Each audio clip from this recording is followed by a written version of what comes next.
Salve pessoas, bom dia, boa tarde, boa noite, a depender do horário que você esteja vendo esse vídeo. Bom, eu me chamo Jorge e eu vim falar aqui um pouco com vocês sobre o crime, né? Quem que não gosta de um crime, né? Crime, mas para estudar, tá? Para cometer não. Vamos lá. O que que é um crime? Bom, se eu perguntar aqui para vocês o que que é um crime, vocês vão me responder da forma técnica que eu quero que vocês me respondam? Provavelmente muitos não. Por quê? Porque o crime é fulano tava lá e matou. A pessoa é um crime. Matou o sujeito, matou. É um crime. Só isso. Não, não é só isso. Vou explicar. Bom, na verdade, o conceito do crime, ou melhor, o conceito analítico do crime, ele é, na verdade, uno, né? Você pode uno.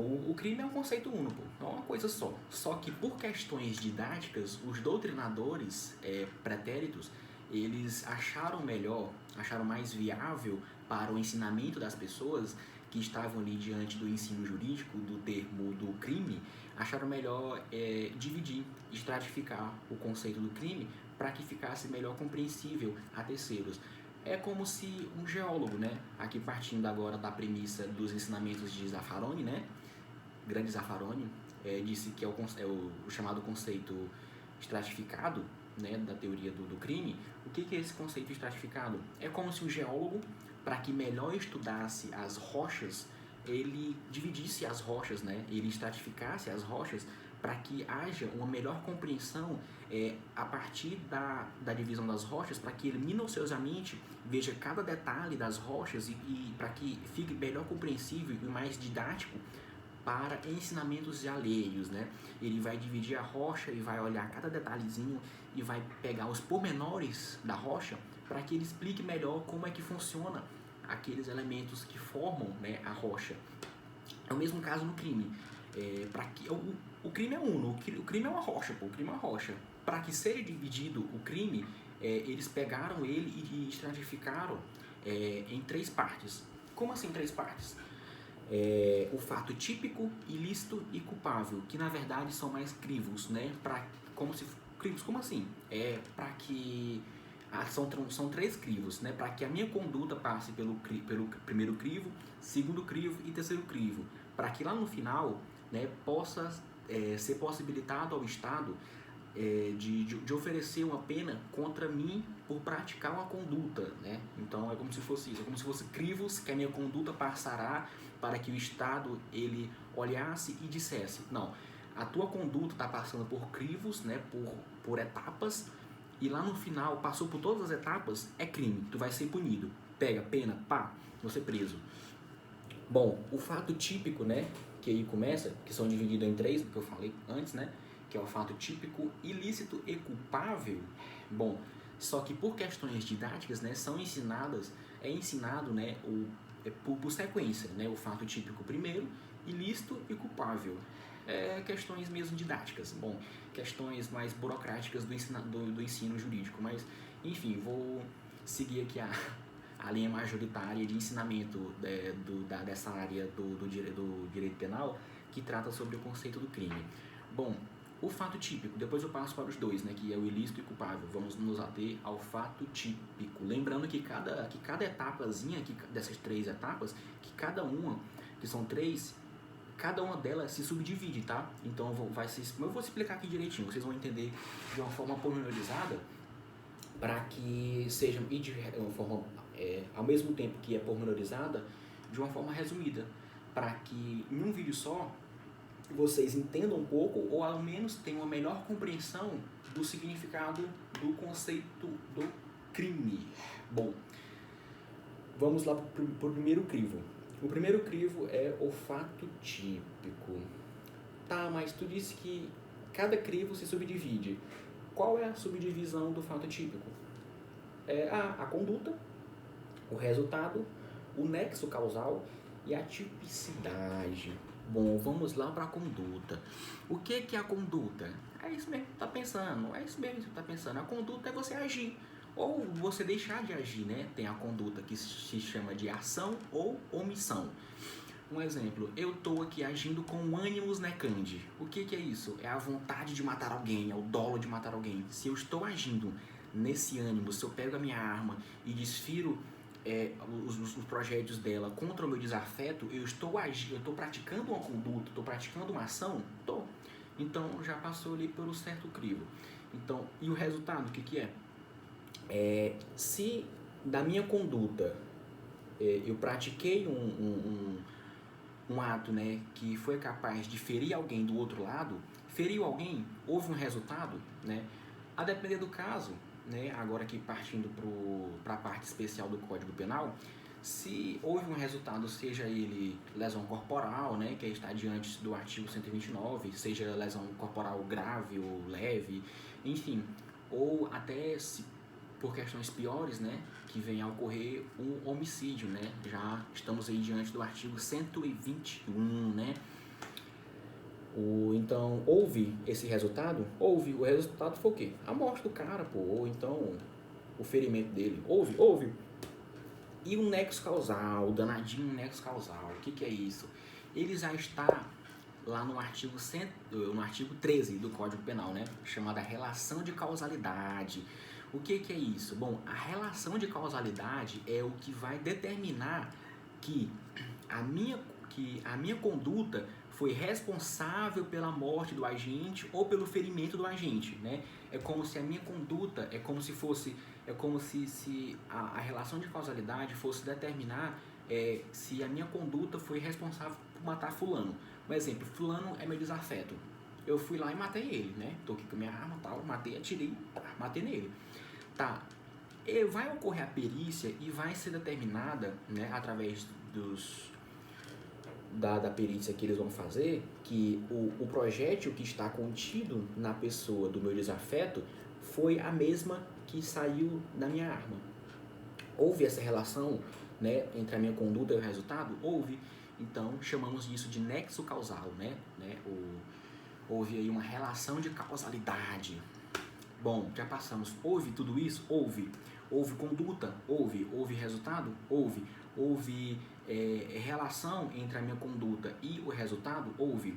Agora passamos para a tipicidade, né? Que é a última subdivisão do nosso primeiro crivo, que é o fato típico. A tipicidade é o quê? É o que está típico, pô, o que está na lei. A minha conduta de desferir golpes de projetos, né, de desferir projetos contra o meu desafeto, está contido no Código Penal. Um exemplo, se eu matei a pessoa, está no Código Penal? Está no artigo 121, eu acabei de falar aqui, está no Código Penal.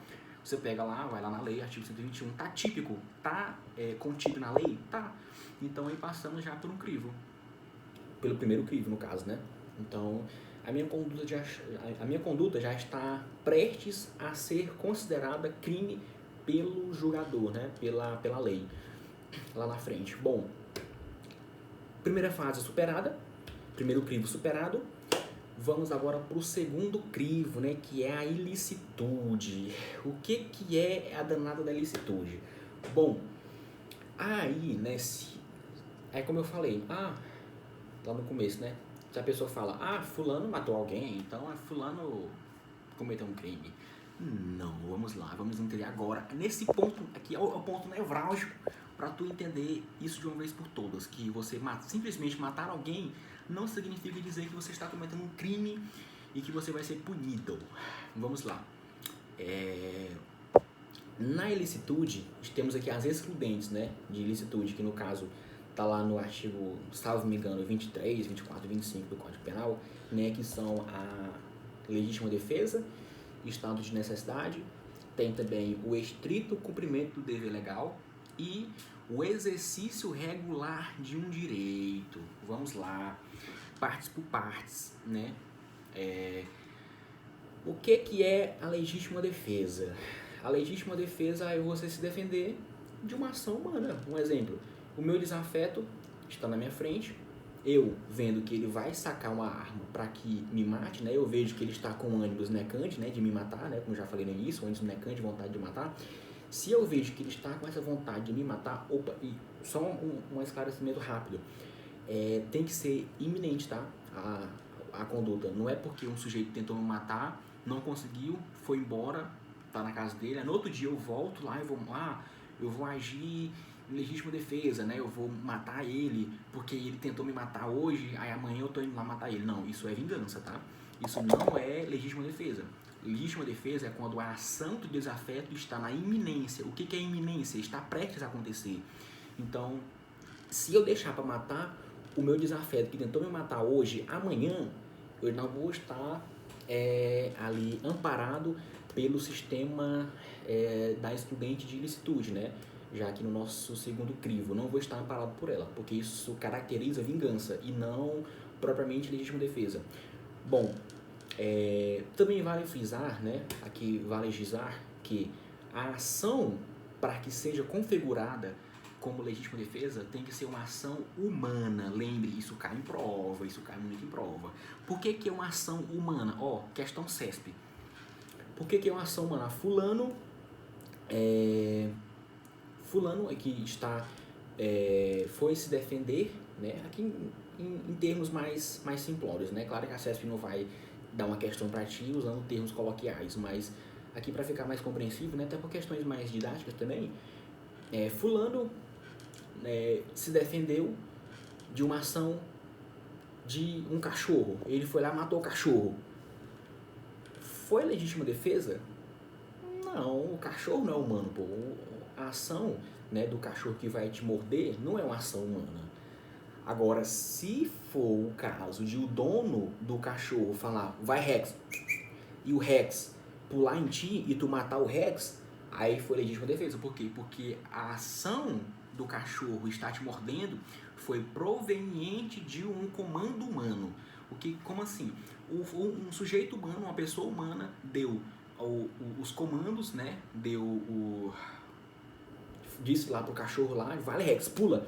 E o Rex, a partir desse comando, agiu. E pronto. Houve uma legítima defesa? Houve. Aí sim, porque houve uma conduta humana. Bom, tá, Jorge, e o estado de necessidade, o que é? Passamos agora da legítima defesa, agora estamos no estado de necessidade. O que é? É tudo aquilo que não há ação humana, pô. Por exemplo, o cachorro. O cachorro vier te morder e tu matar o Rex lá, o doguinho, né, como você quiser chamar, você matar o cachorro, você está agindo no estado de necessidade. Você foi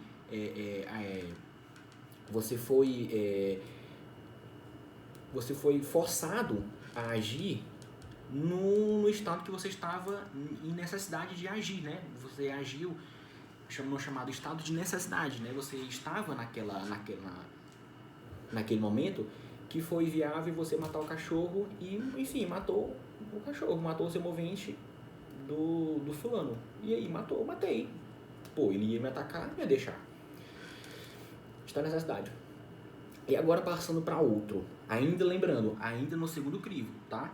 Passamos pelo primeiro, ainda estamos no segundo crivo. Bom, falamos da legítima defesa, falamos do estado de necessidade e agora vamos para o estrito cumprimento do dever legal.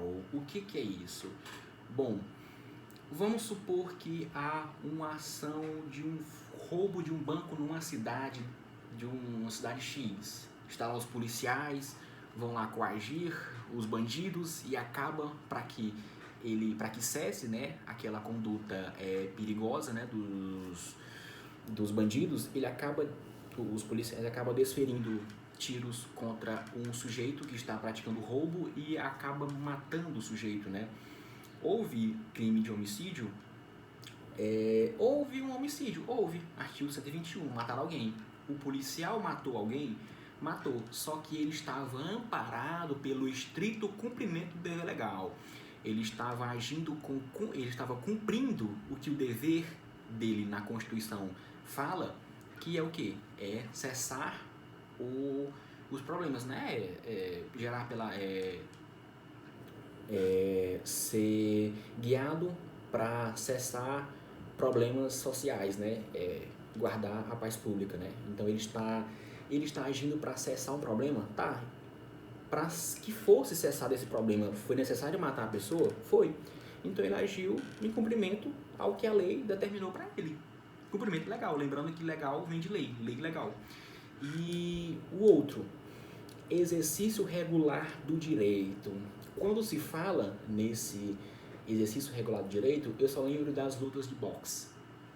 Como assim, as lutas de boxe? Bom, porque antes de você entrar no ringue, né, quando você é lutador, um exemplo, o Anderson Silva lutando contra um outro sujeito aí, né, sei lá, alguém, que não sei nomes de pessoas que lutam boxe porque eu não acompanho, mas enfim.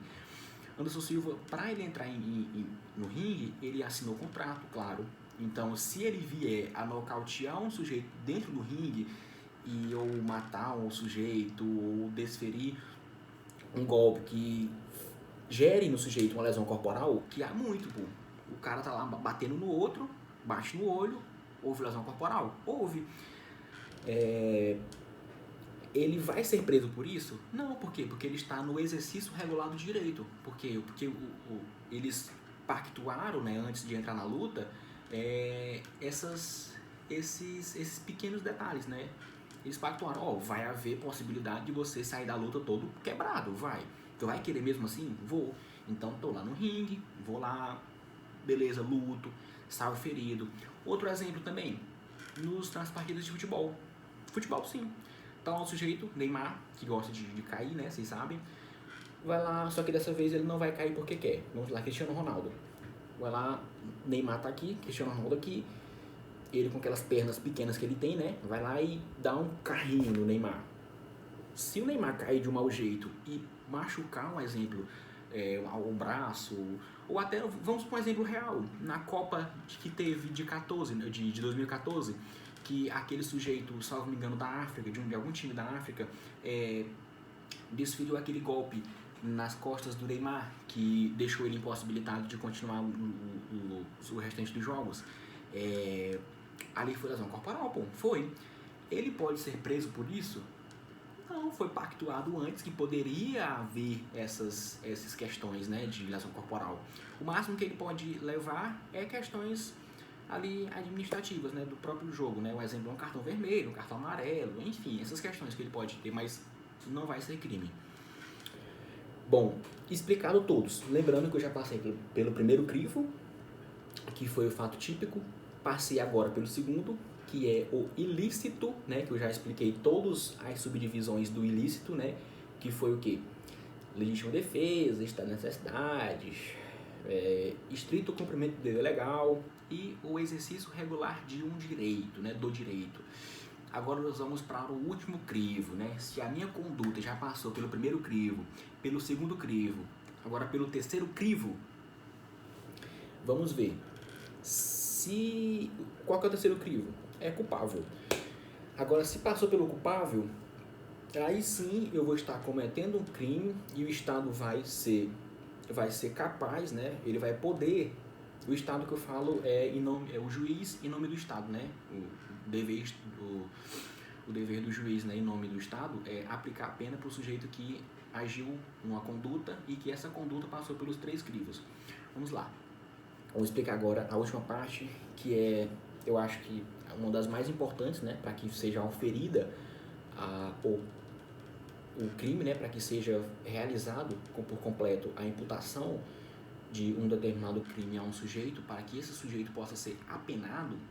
Então vamos agora para o terceiro crivo. Qual que é o terceiro crivo, né? Como eu disse, é o culpável. Como eu disse antes, cada crivo ele passou por subdivisões.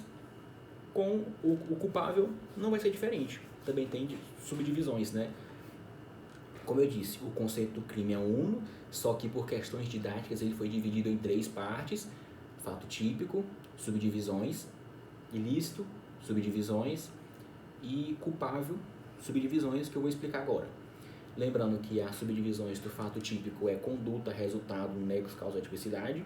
A do ilícito é as excludentes, né, que é chamada a legítima defesa, estado de necessidade, estrito cumprimento do dever legal e o exercício regular do direito. Agora passamos para o terceiro crivo, que eu vou explicar aqui agora.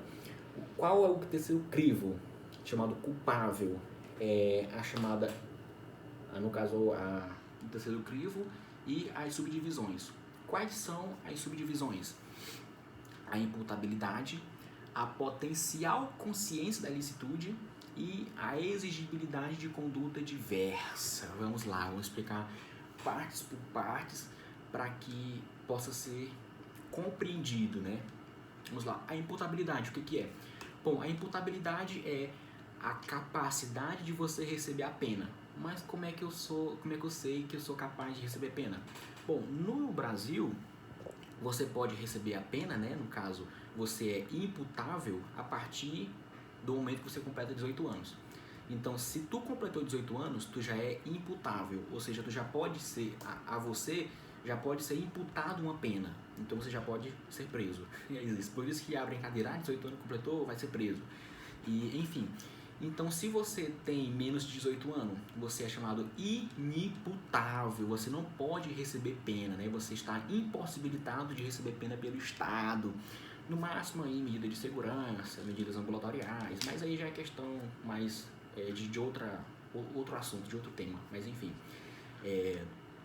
Então a imputabilidade é a possibilidade de que um sujeito tem de receber pena. Então é a partir dos 18 anos, né, completos, né, que um sujeito pode receber a pena, né, a partir do momento que ele completou 18 anos. Tá 17 anos, 23 horas e 59 minutos.